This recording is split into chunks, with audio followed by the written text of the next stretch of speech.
अस्सलाम वालेकुम दोस्तों, की हाल चाल ने? ठीक ठाक हो? जिस तरह का उम्मीद करता हूँ मैं आप लोग सब खैरियत से होंगे। देखो जी अज मैं आया सी कलर करन। देखो माशाल्लाह पहले लाया जी असी अस्तर तो बाद हुण करन लगे जी पेंट।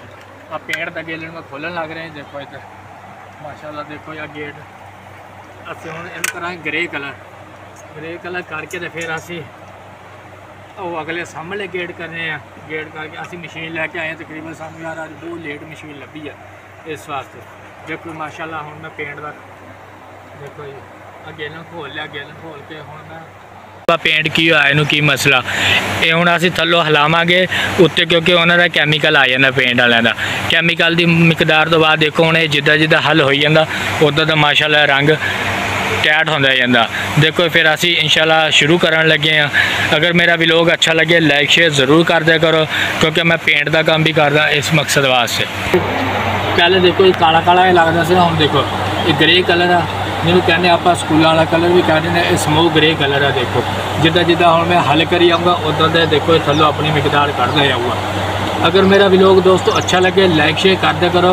असीं अगे पिंडां वाले का यार तुसीं व्लॉग देखते नहीं यार कोई मसला है तुसीं साडा व्लॉग नहीं देखते कल इंशाल्लाह असीं भी कोई ना कोई वक्त लैके आवांगे। देखो जी असीं सुबह टाइम पट्ठे वढ़ के आने तो इस टाइम असीं काम ते जाना होंदा। देखो जी असीं लिबड़े तिबड़े हाँ यार साडा एक लाइक तो शेयर बनता ना सारे दोस्तों वास्ते रिक्वेस्ट आ। अगले व्लॉग दे विच इंशाल्लाह मैं तुहानूं होर काम दिखावांगा। अज मैं तुहानूं पेंट का काम सिर्फ दिखा रहा। पेंट का मकदार पेंट असीं शुरू करन लगे अल्लाह रखे खैर। मिट्टी का तेल है जी एक कहना मिट्टी का तेल ये थिनर भी पा सकते मिट्टी का तेल भी पा सकते।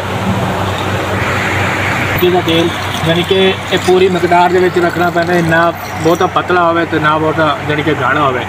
देखो हुण मैं मिट्टी का तेल पा लिया तो हुण मैं चंगी तरह हल करूँगा। हल करके फिर मैं दोबारा दिखाऊँगा कि कितना पेंट बनता है कि कितना नहीं। देखो जी हुण मैं पेंट में हल करता पिया वा हाले तकरीबन मैंने ये पता लग रहा है कि थोड़ा जिहा ना भारा वा। देखो कोई मसला नहीं असी तेल होर पा के तो फिर तुहानूं असीं दिखा देंगे कि इदा पेंट बनता क्योंकि मेरा काम कल्ला पट्ठे वढ़ना जी मैं कलर का काम भी करदा यानी कि पेंट का काम भी करदा। अगर मेरा नंबर लेना 0303 22 33 426 ये मेरा फ़ोन नंबर है। अगर किसी ने कोई राबता शाबता रंग वास्ते करना हो तो कर सकदा। अगर मेरा व्लॉग अच्छा लगे लाइक शेयर तुसीं ज़रूर करके जाना।